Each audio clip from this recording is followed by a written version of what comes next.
Como explicábamos en nuestro vídeo anterior, mientras Valencia lidia con las devastadoras secuelas de la Dana, se ha puesto en evidencia no solo la incompetencia de nuestras instituciones, sino además la complicidad activa de los medios de comunicación, especialmente de la prensa estatal. La tragedia, que afecta a centenas de miles de ciudadanos, una población superior a la de la provincia de Tarragona, o a las provincias juntas de Albacete, Cuenca y Zamora, o por ejemplo el estado de Alaska, no solo ha sido minimizada por la prensa, sino encubierta la ausencia total y absoluta del Estado. Hoy quiero hablar de un caso concreto que simboliza el fracaso más absoluto del supuesto garante de la verdad en España: la agencia EFE y su bulo autogenerado. El pasado jueves 14 de noviembre, la agencia EFE publicó un tuit alarmante. Un helicóptero se estrella contra la Torre de Cristal de Madrid, y lo tuitea además con un hashtag de última hora y un cartelito indicando que es una noticia de última hora, con un GIF animado. La noticia, generada por una agencia pública controlada, como no podía ser de otra manera,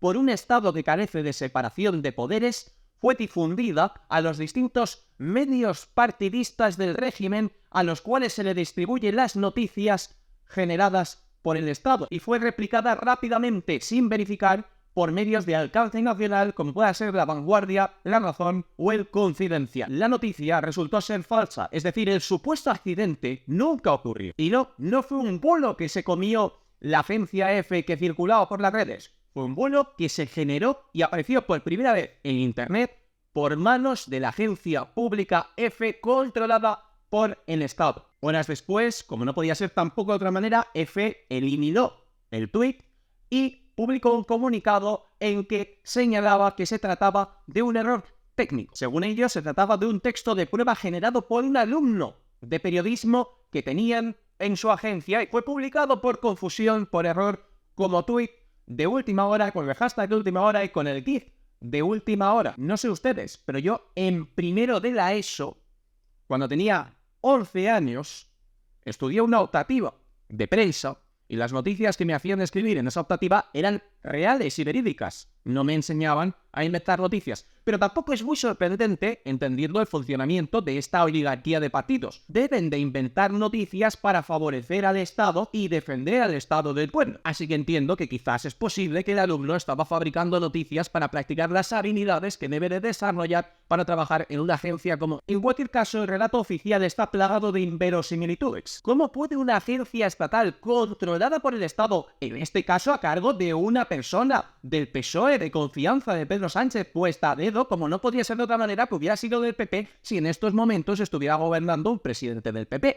¿Cómo puede una agencia de largo recorrido, de decenas de años de experiencia, publicar como tuit de última hora un texto de prueba sin pasar por ninguno de los filtros que supuestamente deberían de tener para evitar que este tipo de situaciones ocurra? ¿Cómo se justifica que una noticia de última hora sea manejada con tal negligencia, siendo que tiene un carácter sensible y además es una noticia de importancia? Peor aún, ¿cómo no desmienten inmediatamente el bulo cuando el edificio de la agencia EFE, al parecer, da directamente ventana con la imagen de la torre en cuestión en la que supuestamente se ha estrellado un helicóptero? Lo que se presenta como un error técnico no solo raya lo absurdo, sino que contradice e insulta el sentido común. Es una excusa pobre, inventada rápidamente, para satisfacer una necesidad de respuesta. Cualquier excusa hubiera sido más creíble. El becario nos la ha liado porque nos tiene manía en Twitter. Este nivel de incompetencia y de cinismo es inadmisible en una institución que debiera de ser un pilar de la democracia. Pero la gravedad del caso no termina ahí. El escándalo de EFE, lo que debiera de haber sido un escándalo, pues la prensa y los medios de comunicación no han dado suficiente divulgación de un hecho tan grave que ha ocurrido dentro de las instituciones españolas, y como siempre se ha dado a conocer, sobre todo porque se ha vuelto viral, porque la gente en redes sociales lo ha denunciado y lo ha evidenciado, no es en absoluto un incidente aislado, es más bien el reflejo de un sistema podrido, como el que denunciábamos en el vídeo anterior. Una vez más, la prensa estatal se muestra como un instrumento al servicio del régimen y del Estado y en contra del pueblo. Mientras los ciudadanos se enfrentan con sus propias manos y su esfuerzo a una crisis real, la prensa de este país se esfuerza más en encubrir la inoperancia e incompetencia de las instituciones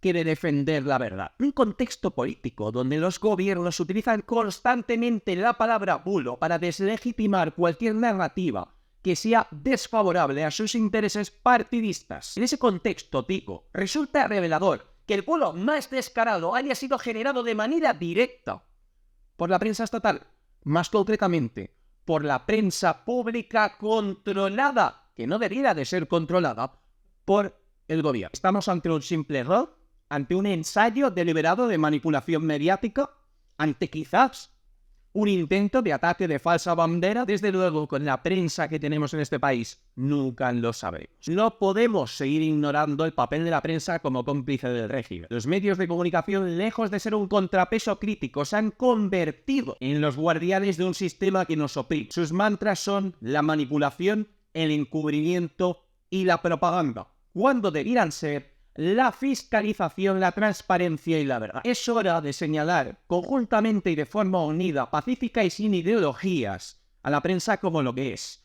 un enemigo cuando no hay democracia. El mensaje es claro: si la prensa no está con el pueblo, entonces está contra el pueblo. Solo el pueblo salva al pueblo, como ha demostrado Valencia junto con miles de voluntarios de todas las regiones de España e incluso del mundo, que han venido a ayudar a un pueblo que ha sido abandonado. Y mientras la prensa insiste en que los valencianos que intentan defenderse de la desinformación están generando bulos, hace esto. Así que sí, medios de comunicación de España, prensa de España, defensores de un régimen oligárquico, para que exista la independencia informativa, tenemos que acabar con vosotros y vamos a intentarlo con todas nuestras fuerzas.